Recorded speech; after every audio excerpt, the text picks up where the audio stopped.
Hi everybody, this is Korea Board Games once again, today here at Essenspiel Digital. I'm Sam. This is Moon. And we're glad that you guys could join us again today. So today we have a couple of new games and a couple of previewed games from the past that we'd like to show you today, and hopefully everybody enjoys them as much as we do. First of all, let's just jump right into it actually. This one.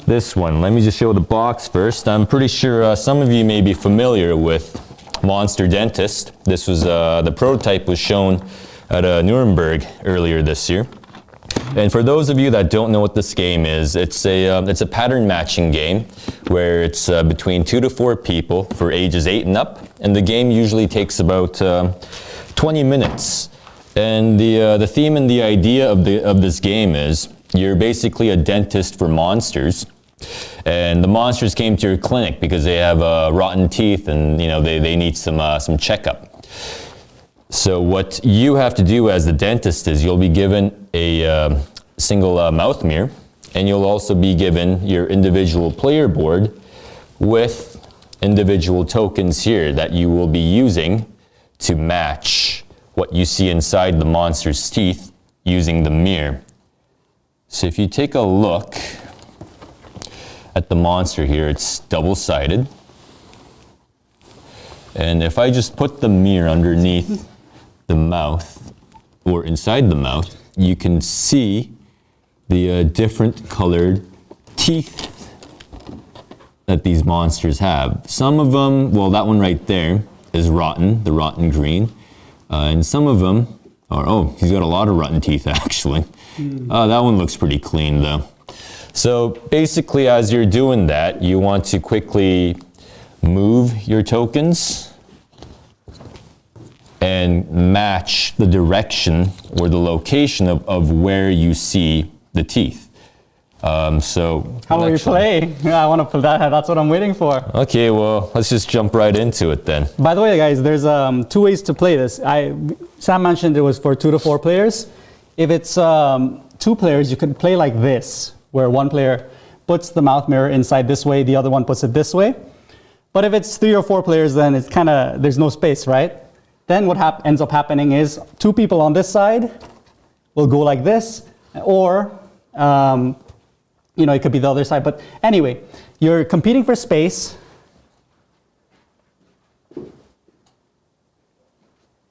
And basically, for me, 3 players is most fun. But for now, let's play 2 players. Sure. And also, if you notice here, we also have these different cards that show many different types of teeth. They're both double-sided. And the objective is to pattern match what you see inside the monster's teeth, get it correctly, and obtain 3 of these cards first. And then you'll be declared the winner. Okay, so who says start? Well, why don't we just quickly go over what these teeth are here. So here we have your regular standard looking teeth. But over here, we also have a rainbow tooth, which acts as a joker. Yeah. So basically this can mimic any tooth that you want. Each player will be given 3 of these, and if you use one, then you have to discard it for the next round. So without further ado, why don't we give it a shot? Let's start. All right. Do you think you'll win? I'm pretty terrible at this kind of game, but I think I'll win. When I was younger, I always thought maybe I should, get into a career being a dentist, but no, I don't think I'll win. Okay, you ready? So what's the secret word for starting? Well, I think as soon as you grab the, why don't you grab your mouth mirror As soon as I grab it, then how about we start then? Well, yeah, sure. Okay, start. All right, okay. I can't see. Let's get that out of there. Oh no, wrong one.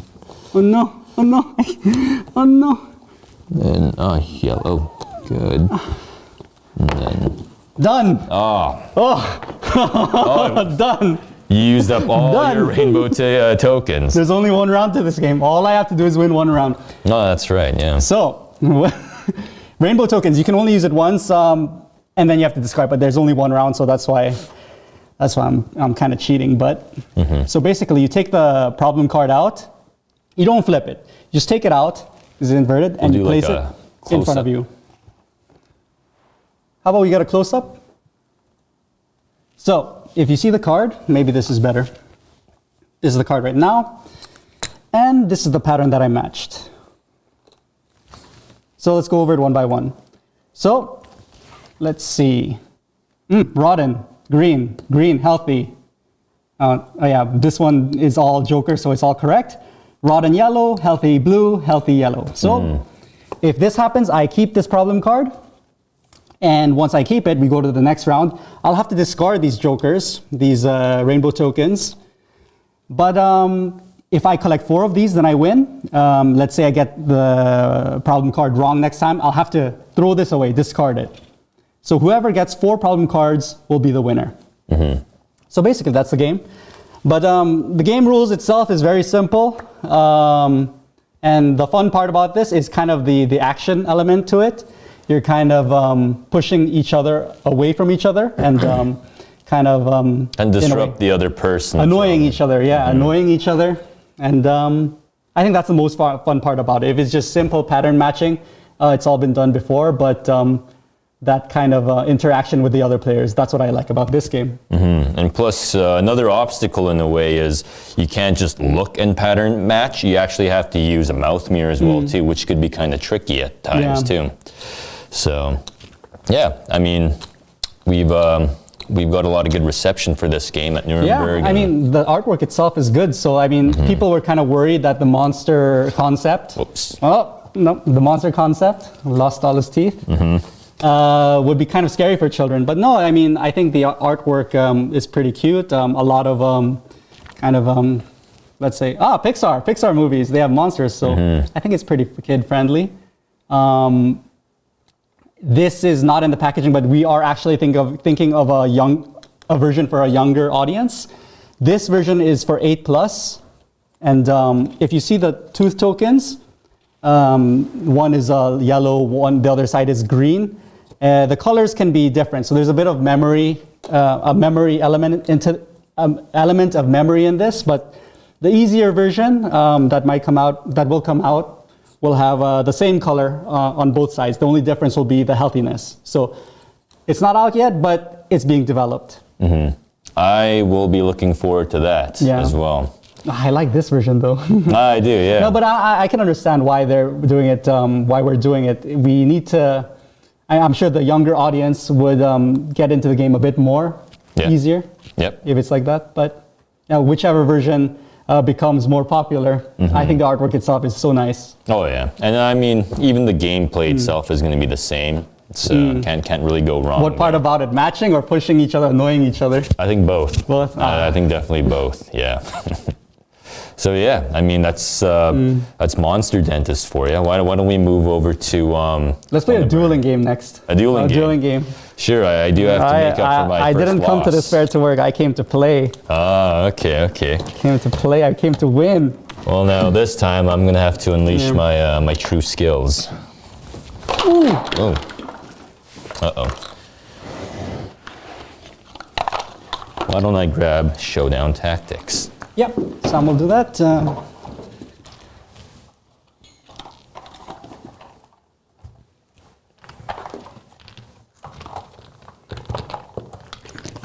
One sec. A little technical difficulties right now.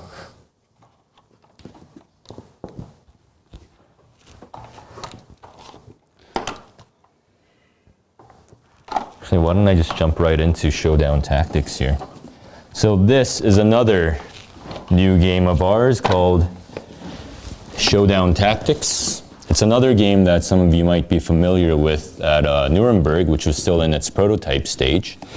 So this is, for those of you that don't know what this game is, it's a dueling game. It's a 1 versus 1 game. It's an electronic game. And basically the objective of this game is you're basically dueling with the opponent by basically betting what you think would be a higher number than what the other player would be putting in. So obviously a 2 is higher than 1, 3 is higher than 1, but the weakest number, which is 1, is actually higher than 9. So keep that in mind. And there's a total of 9 rounds, and the person to win the most out of those 9 rounds is essentially the winner. Sometimes you don't have to go all the way up to the 9 rounds. The game could end before then. But for the most part, and from my experience, a lot of the times, the game tends to go all the way to 9 rounds, especially if each person is able to properly deduce what the other person has. That's what you think. And, well, true. That's what you think. And the question now becomes... Let's play a few games, a few rounds. Sure. I'll just quickly explain these colors indicate, actually. The odd numbers are colored white, and the even numbers are colored blue. So that's how you're able to kind of deduce what the other person might be laying down. So maybe we should just jump right into it. Oh yeah, that's what I'm waiting for. All right. Show me your tactics. All right, I'll show you my tactics. You want to start? You want me to go? You know what? I'll go easy on you. Why don't I let you go first? I can kind of see your numbers, so. Oh, I see, I see. Okay, pretend I didn't see it. How about, Round 1, attacker. lay your tile.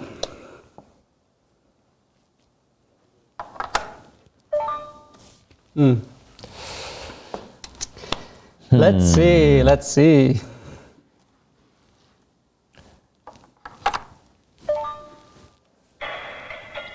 I remember at the Nuremberg Fair, even people that we weren't really planning on meeting, it's just I think this was probably the Just so you know, I want that round. No, yeah. I think this was probably one of the most recognized game that we had there. It's pretty simple. But let's see.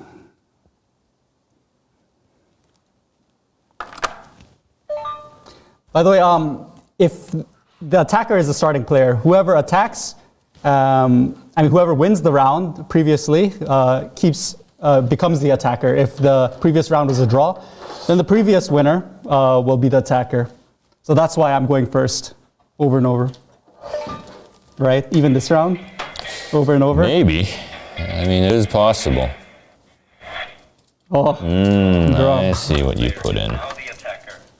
So I attack again because I won the 2 rounds before. That's why I'm going again. Let's see what he's gonna put.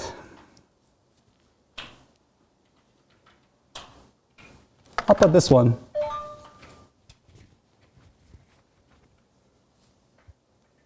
Okay. Okay.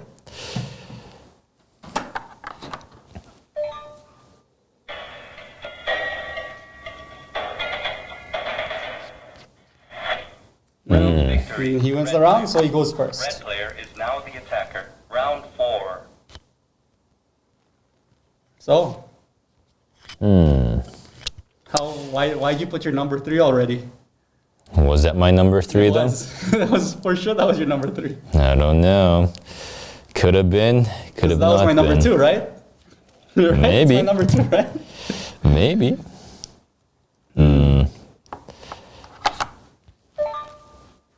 A white tile.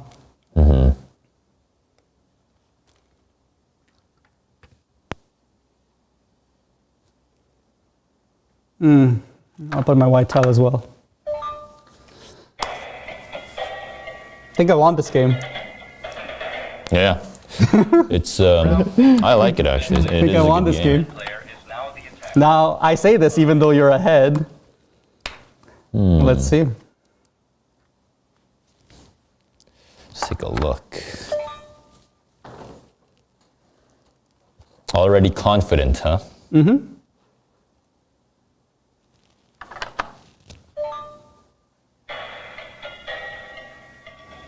Let's see. Round victory, blue player. So I go first again. Is now the attacker. Round 6.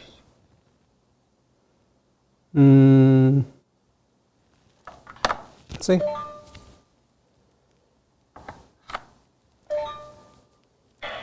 By the way, there's a little bit of an advantage to going later because you can kind of, well, maybe not advantage, but Blue player is now the attacker. So. I know what that card is, or tile is. Do you? I do. Yeah. I go first. Oh. There we go.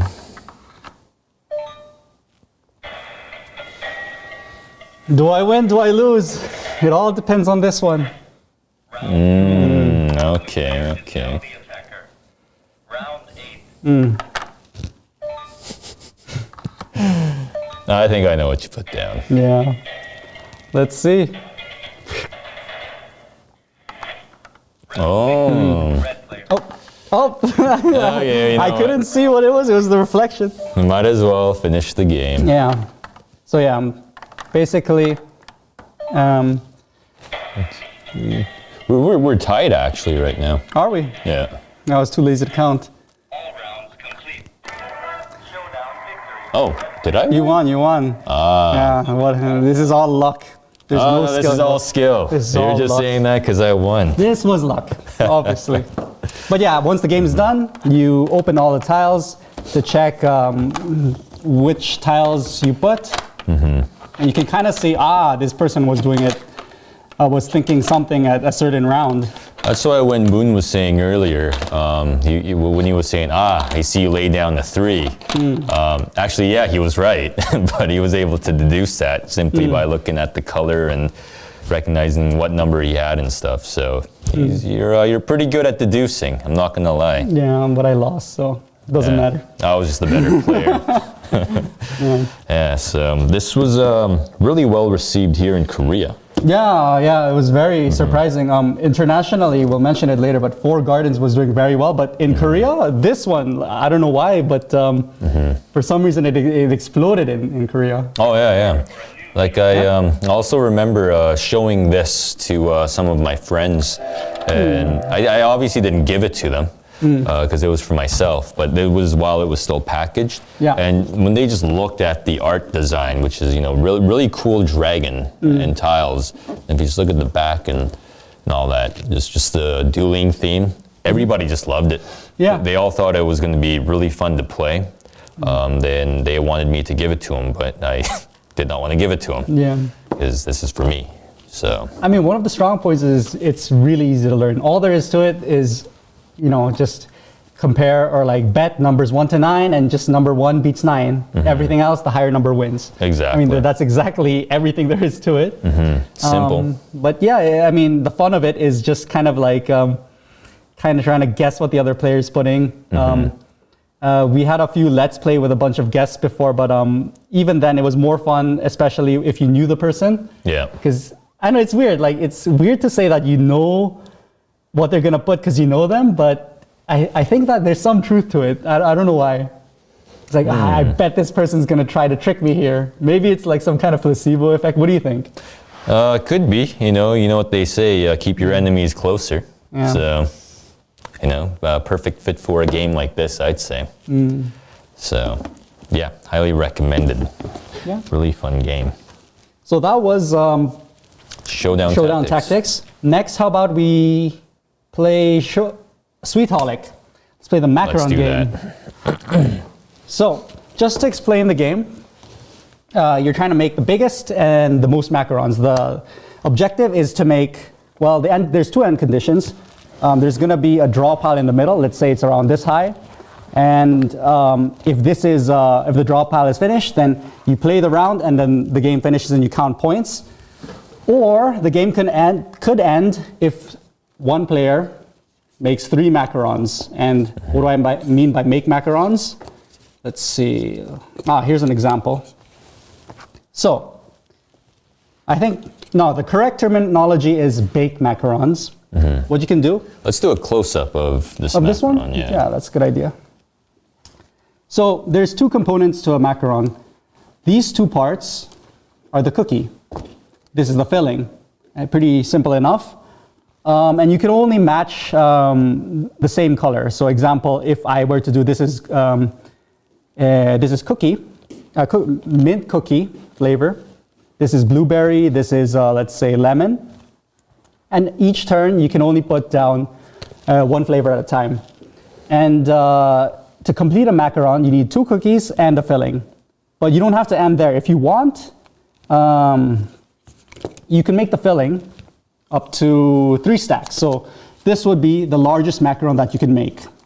3 fillings and 2 cookies. And you have to complete 3 macarons in order to trigger the end condition. And everyone plays around and the game finishes and you count points. So until it's very simple. It's what is it? Ages 8 and up, 2 to 4 players. The reason it's 20 minutes is because there's several rounds, but each round will probably take what, like around 5 minutes, I'm guessing. 5 minutes. It's definitely very not short. a long game or anything like that. Yeah, this is the basics of the game, of what you need to do. But each turn, how about we play a few turns to show how each round works? Sure. There's a lot of discarding, exchanging ingredients. In order to complete your macarons. And there's also just a question. I mean, we see that there's many different flavors here. Like we got the orange flavor, and we have what looks like a strawberry flavor, etc. Yeah. Are there any incentives to why I should choose a particular flavor or not? Or How about I show you after I win? okay. Nah, Okay. Oh, after you win, right? No, just kidding. When the game starts, the first thing you need to do is distribute one of these cards. Only you can see it. The other players can't see it. So each of these cards is a flavor. So let's say this is lemon, this is green tea, blueberry, mint cookie, strawberry. Each player will get a card. Let's say I do it let's make it random. I'll shuffle this. Yes, I don't know what I'm shuffling. I'll give you one, and I take one. We don't look at the rest of the cards, and we look at, this is our mission card. So basically, you get 1 more point for completing the filling of this flavor. So I look at this. Okay, so basically, did you shuffle that pile, by the way? I'll shuffle it right now.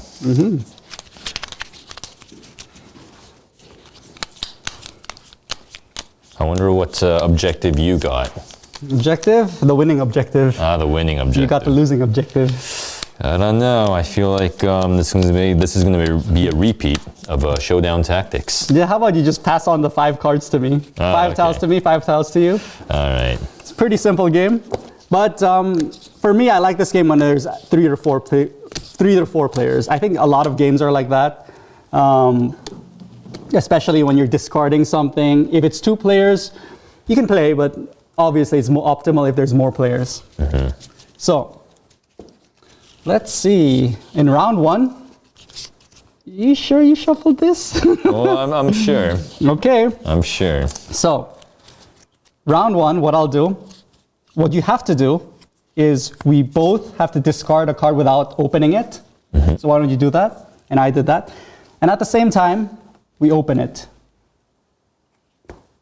So, how about I go first this time? Sure. What to do?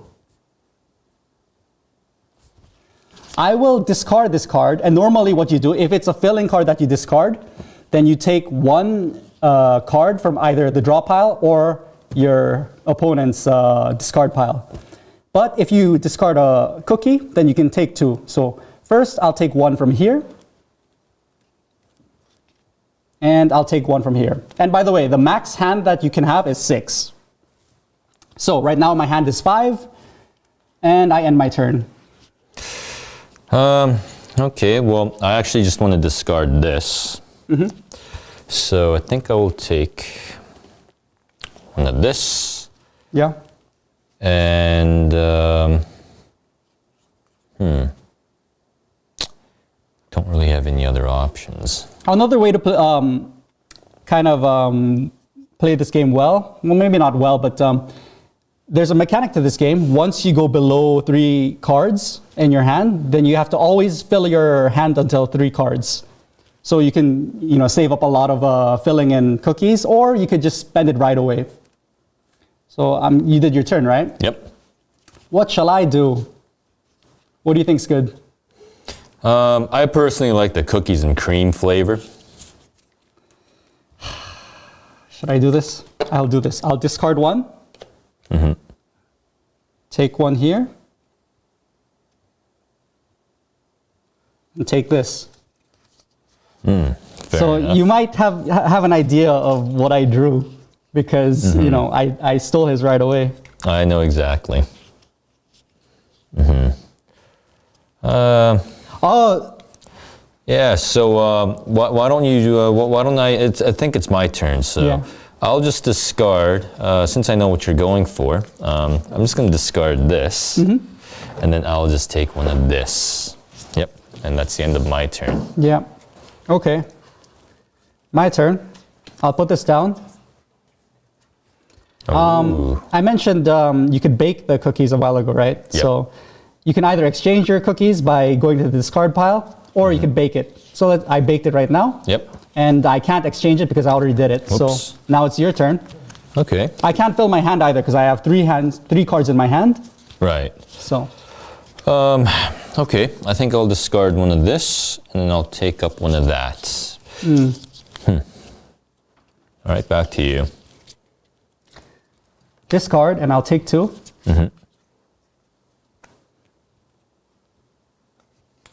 And your turn.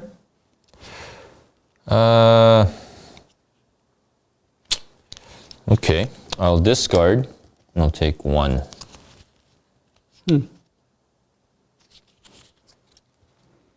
Discard. Take this. I think I will.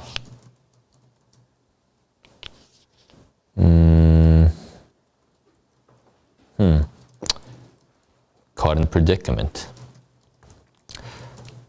I think I will discard this, and I will take that.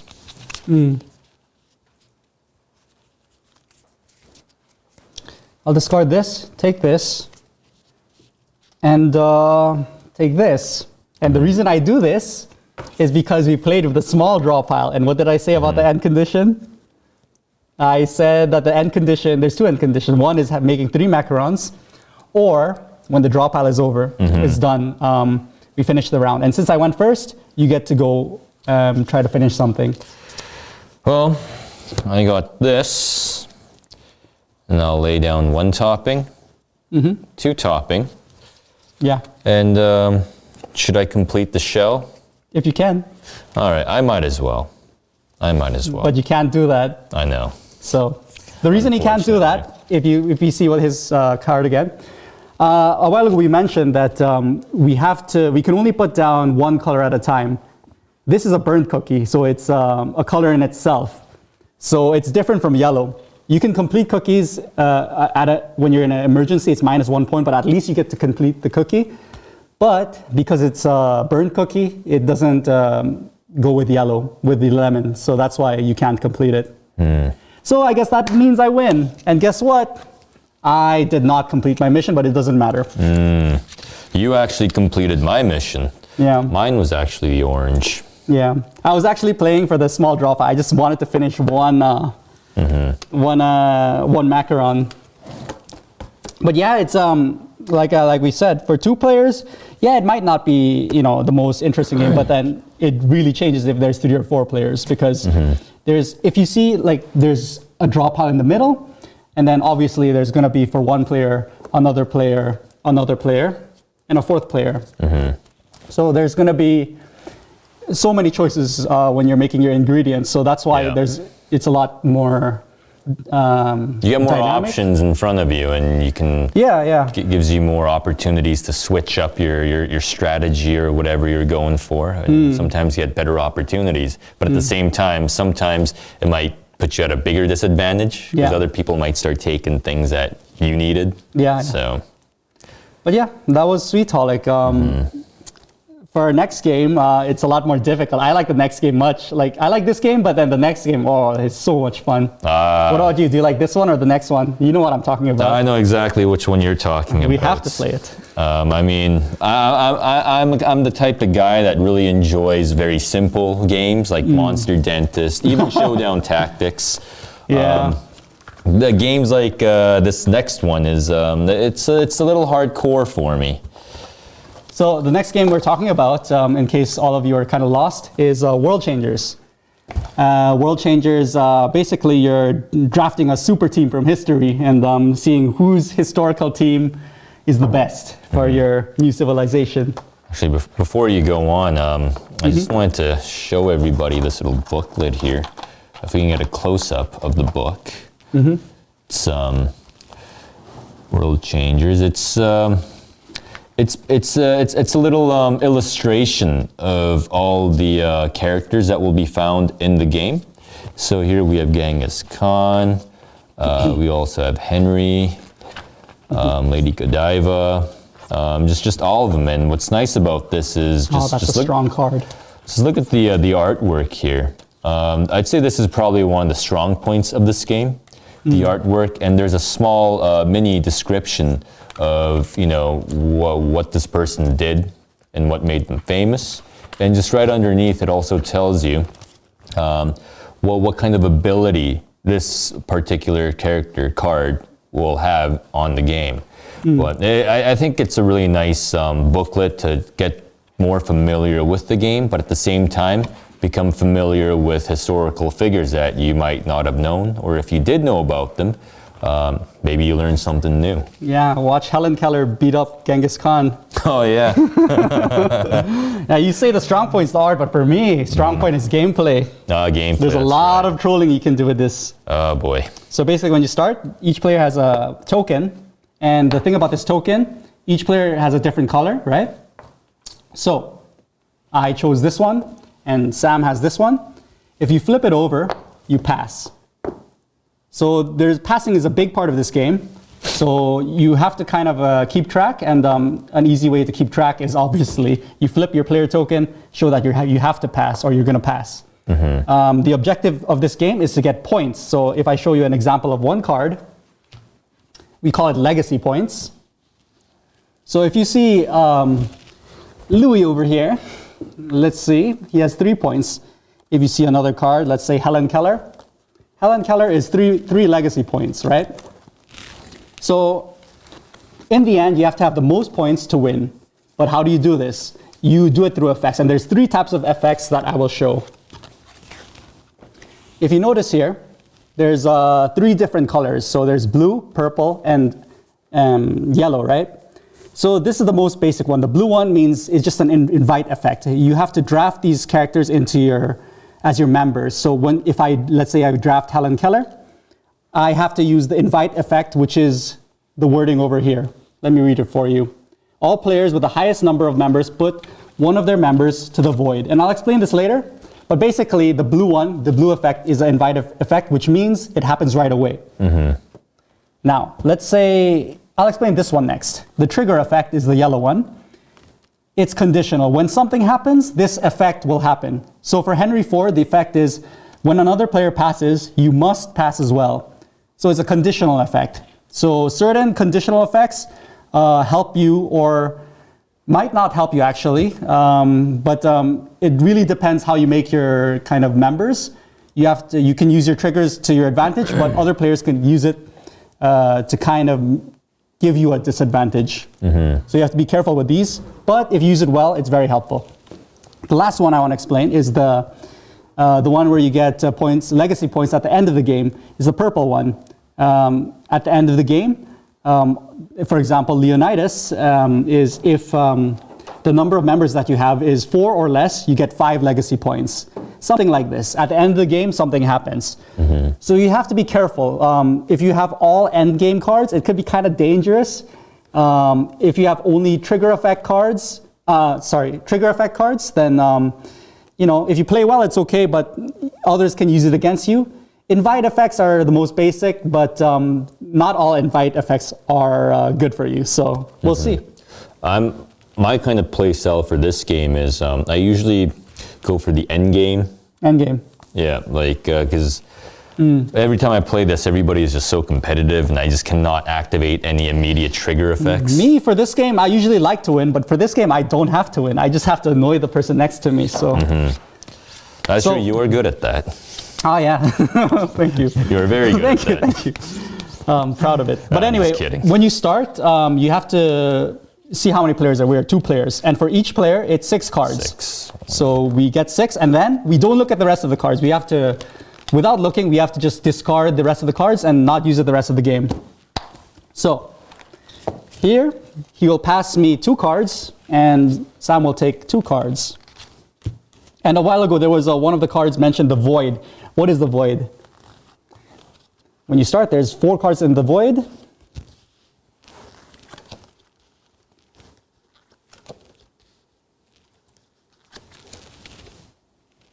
How about we do it like this? Since it's hard to read on camera, we'll read it for the camera.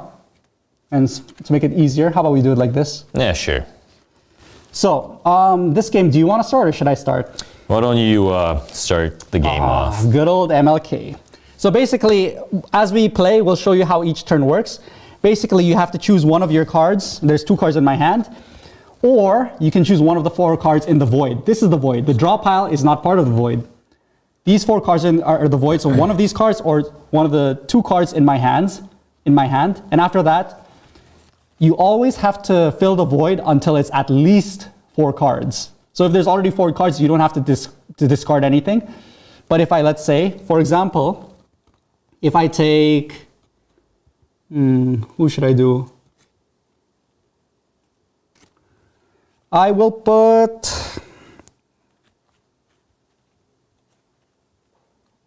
Queen Elizabeth. And then there's 4 cards in the void still, so I don't have to take, put down any of my cards here, but I have to fill my cards to 2 cards. So what I will do, take 1 card from here, and I won't say what it is. And now it's Sam's turn. Okay. By the way, the end condition of this game, we didn't mention, but once all the cards here are completed, are finished, Yep. depleted, that's when the game ends. Or another way to end the game is if all the players pass in succession. So there's certain cards that force you to pass. So if it's a 2-player game, it can be very dangerous. That's true. Could end at any moment. Yes, and the most dangerous card for that is Joan of Arc. But we'll see. We'll see if it comes out. I think I'm going to lay this one down here, Florence Nightingale. By the way, I don't think we read the effect, so just so you know what it is, Queen Elizabeth, the effect is a trigger effect. When you activate an invite effect of a member, it activates immediately again. So basically, it makes your invite effect happen twice. So it's a double effect. So I'm building it for the future. And mine is also a trigger effect here. And mine is when the card becomes your member, with another action than your invite action, return that card to its original area. Well, I guess this doesn't really apply to me at this moment because, well, this became my member by choice. So this will just remain here for now. And I need to take from this little pile here. Why don't you take from the void? Take from the void. I don't know, I like to live a little dangerously. For me, I'll put Plato down. And the Plato is an endgame effect. For each member with a trigger effect, such as Elizabeth, I will gain 2 points. And since I have 1 card in my hand left, I will draw 1 to fill 2. I think for my next move, I'm going to lay down good old Guevara. This one is an invite effect, as you can see from the little blue icon shown here. And mine is all members of the smallest number of, all players of the smallest number of members select a card in the void. It becomes their member. So, does this mean that we both are the so smallest? Okay. Pick first, please.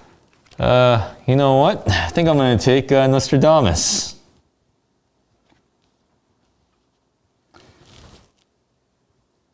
And I'll take... Oh, I really don't...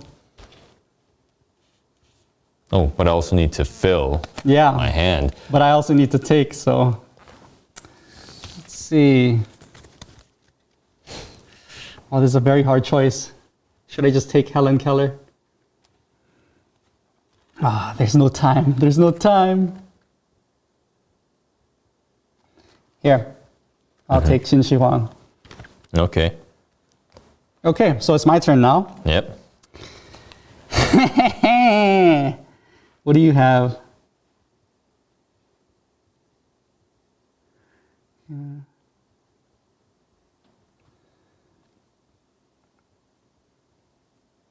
Yeah,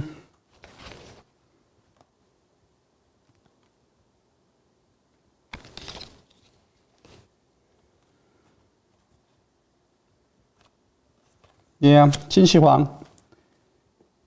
Select a member of another player. It becomes your member. So I basically steal one of your cards. And I guess I'll steal something with lots of points. Florence Nightingale. Fair enough. Well, why don't you take from good old Martin Luther King or Helen Keller? Are too brainy for you? Well, I could do that. Or, that was the one card that I was hoping that you wouldn't use. I needed that member. Yeah.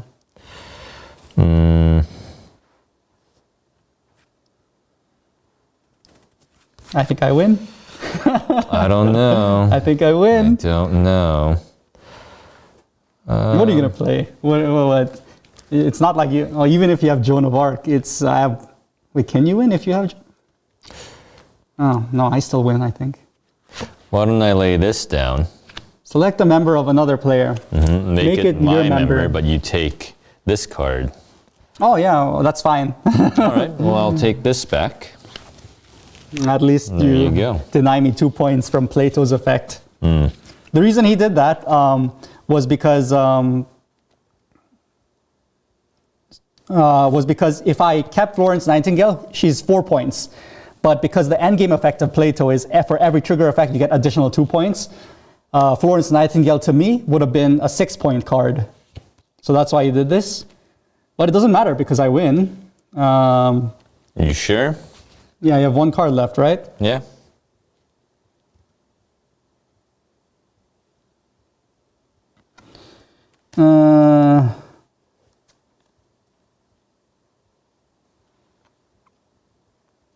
Why don't you invite a member? I kind of want to, but...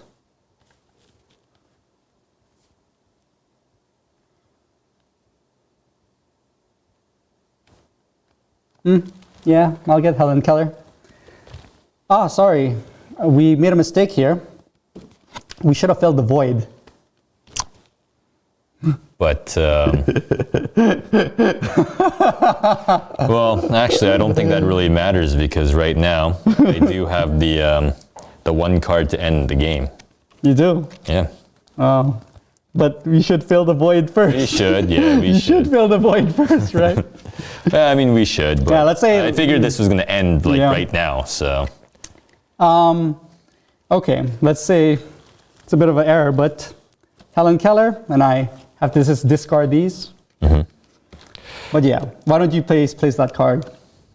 Joan of Arc. Favorite Joan of Arc. What a prophet. All players with the highest number of members have to pass their next turn. So I pass. Okay. And then I could bring this guy in. Pericles. Pericles. Select another player. One of your members become a member of that player. And you're going to give me Nostradamus? No, I will give you...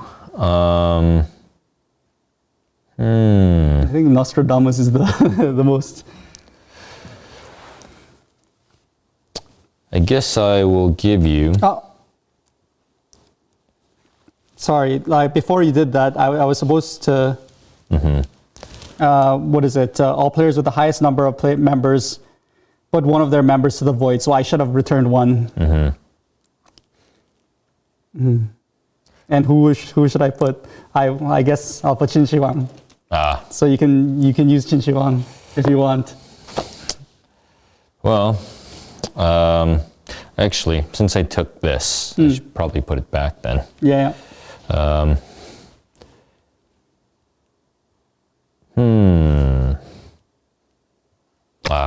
No, I think, yeah,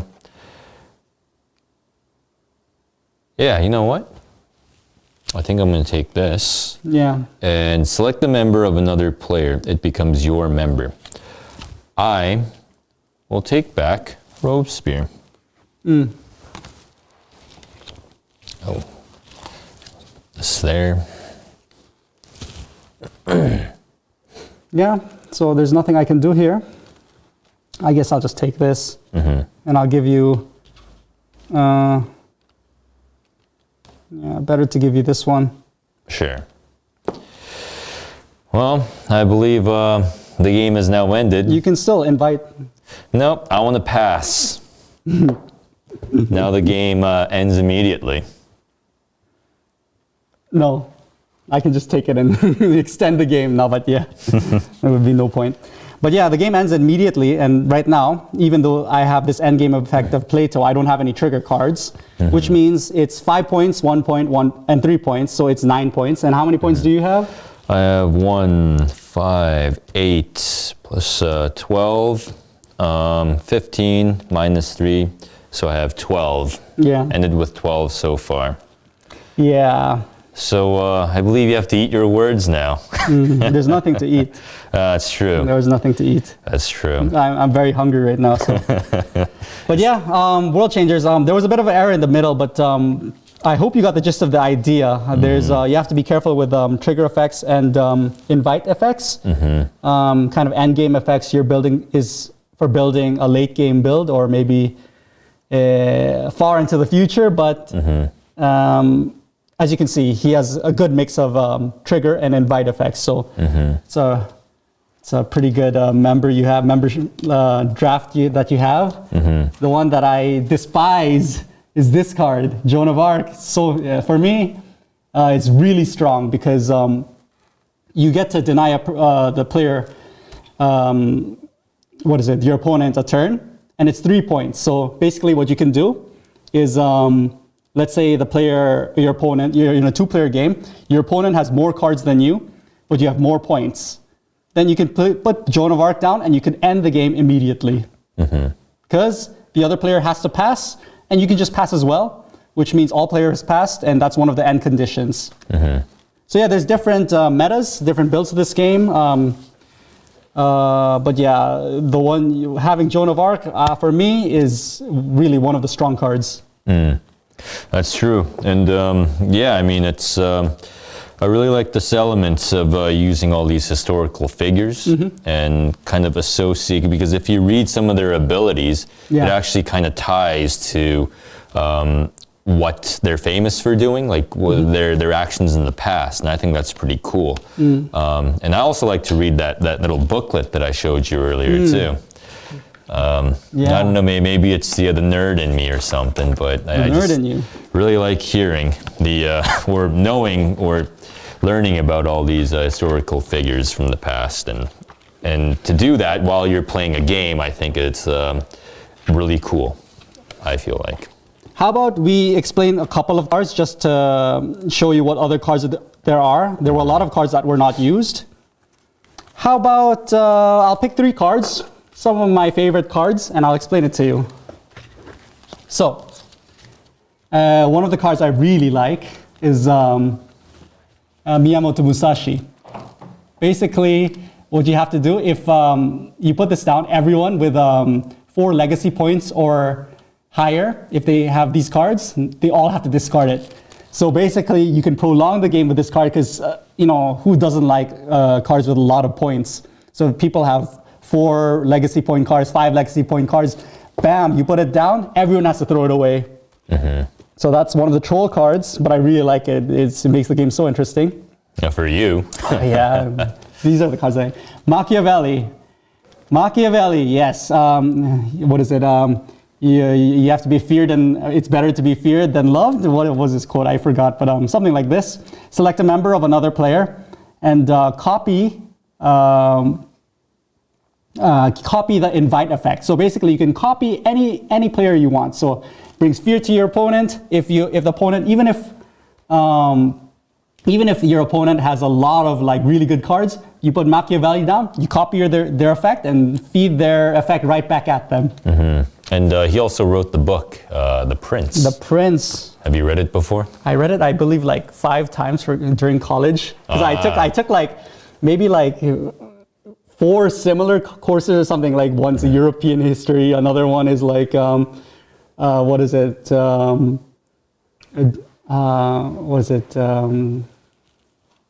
I don't remember the course, but then there were 4 similar courses. And then at some point in that course, I believe when I was a freshman or sophomore, we had to write an essay about Machiavelli or something related to this.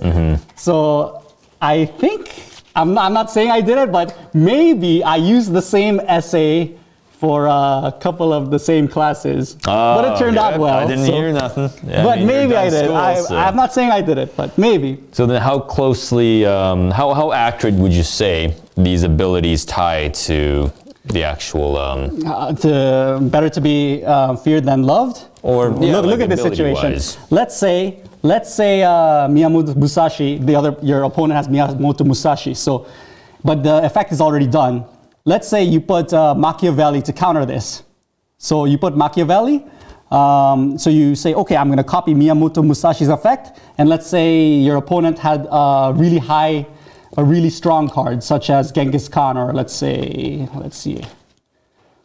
your opponent had...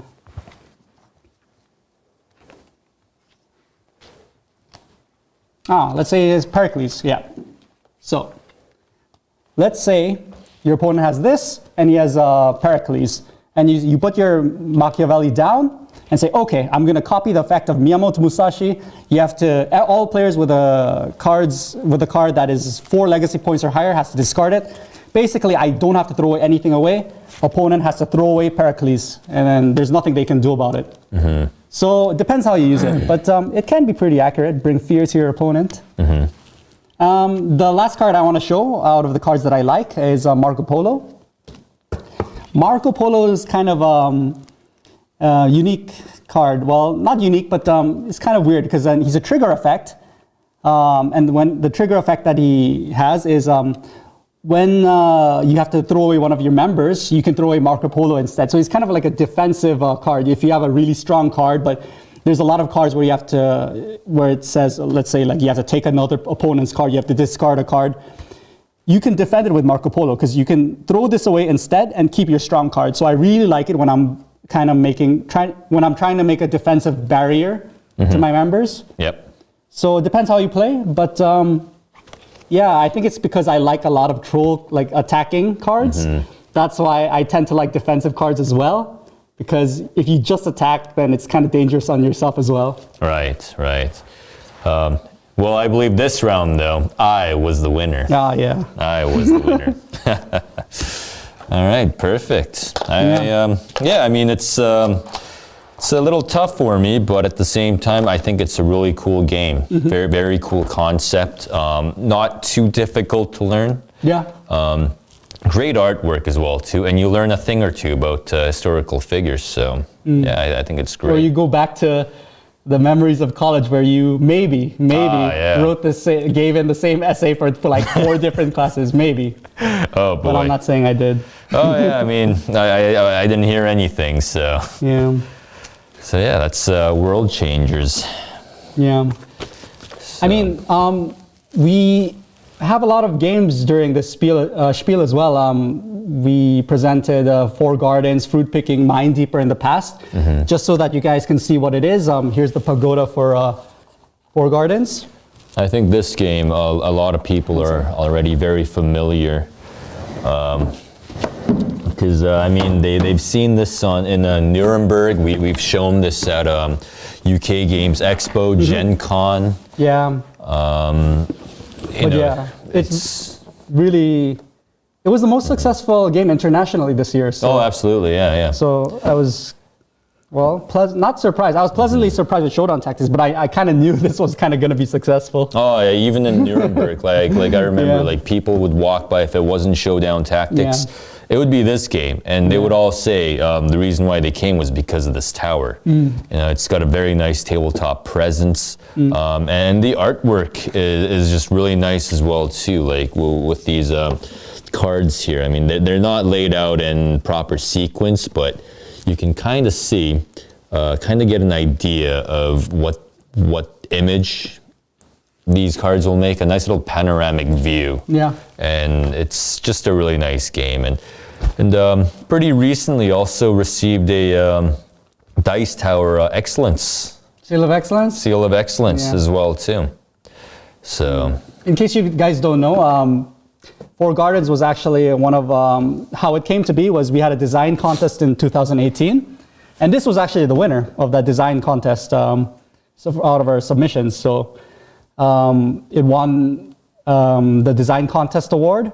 It's getting really good reviews, and I think it has a bright future for the years to come. I think so, yeah, absolutely. And the gameplay is, a standard Euro style game, but simple enough for anyone to really enjoy. Family with little kids and mom and dad, even if they're not really knowledgeable with board games, I mean, this is something that they will be able to catch on really quickly. What do you think is harder, this or World Changers? It's both 10 plus. I would say probably, me personally, I think World Changers. Really? I find World Changers, well, I think it's because there's a lot of text in it, no? A lot of text, and for me, it's really hard to kind of keep track of all those different effects and stuff. Yeah. I mean, not saying that this game is like super easy or anything, but I mean, it's pretty straightforward. The patterns are set, kind of. Exactly. That one, there's a lot of things you can do with World Changers, so lots of plays.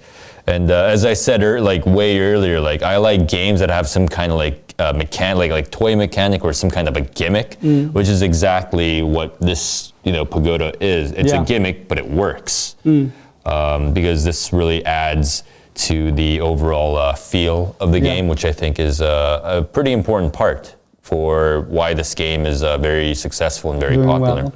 So. We're kind of short of time, but just before we go, I just want to show you Fruit Picking and Mind Deeper. So we won't play, but then just to remind everyone, in case you didn't see it in our previous fairs, Fruit Picking is now a complete product. And if you see, each of the boards here are the player boards. Here's the market, which is for everyone to use. You have to basically Mancala style. You have to distribute the seeds. Let's say you pick out 2 from here, from the next area. From the next area, you have to pick 1, 2, and then grow your seeds. There's 2 fruits here, so you would add 2 seeds. So you keep growing it until your seeds end up in your storage, which is here. And once it's in your storage, you have basically the money to buy the cards over here. Over here. You basically get the seeds and you have the currency to buy the fruits over here. And you have to make sets with these fruits. As you can see, there's 1 set here, another here, another here, another here. So if you complete any of these sets, that's the win condition of this game. And there's a lot of strategy involved because the gameplay is very simple, but because you're trying to deny your competitors these cards from making a set, basically you're stealing cards that you don't even need just so that the other player doesn't win. So a lot of strategy involved, but simple. Mind Deeper is, well, there's strategy involved, but then a lot less than Fruit Picking. Basically, just to refresh you guys on what this is, each player will have a key card. So a key card will look like this. Will look like this. And basically, you match the patterns onto your wall. And basically, the objective of this game is to get 5 red gems. Sorry. So basically, let's say it's like this. If you poke it, it goes down like this. Basically, at first, there's a lot of guessing, but the thing about this game, there's gray rocks, yellow gems, red gems, and purple gems. Basically, the key point of this game is purple and yellow gems. So, which gives you clues. Yes, exactly. They give you clues, hints. So basically, a purple gem means that there's 2 red gems, north, south, east, or west of this gem. A yellow gem means there's 1 red gem, north, south, east, or west. So let's say example. Let's say I did this. Then obviously it means north, south, east, or west, there would be a red gem. So like you would kind of know the red gem is either here or it would be here. So basically that's how you play the game.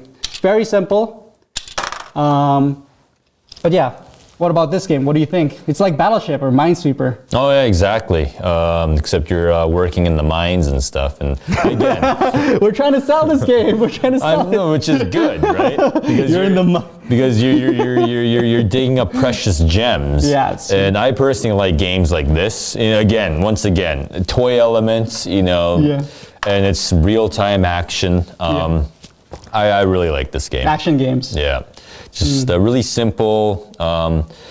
Nothing brain dead, of course, but something something that requires some thinking, some understanding of how the game's going, based on the yellow gems that give you clues as to where the red gems might be.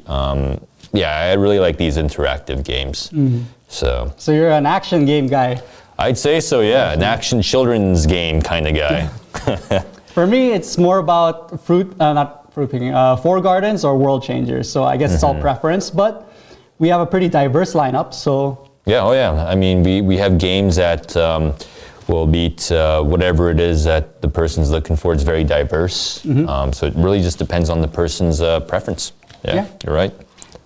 Oh, and before we end the stream, I just want to remind you guys or let you guys know in an hour and a half, we have a stream with the author of Monster Dentist, Luca, and Luca. So I hope you guys can join us then. That'd be fantastic. But yeah, so we'll see you guys soon, and thank you for joining. Excellent. Thanks for joining, everybody. Yep. Bye-bye. Bye-bye.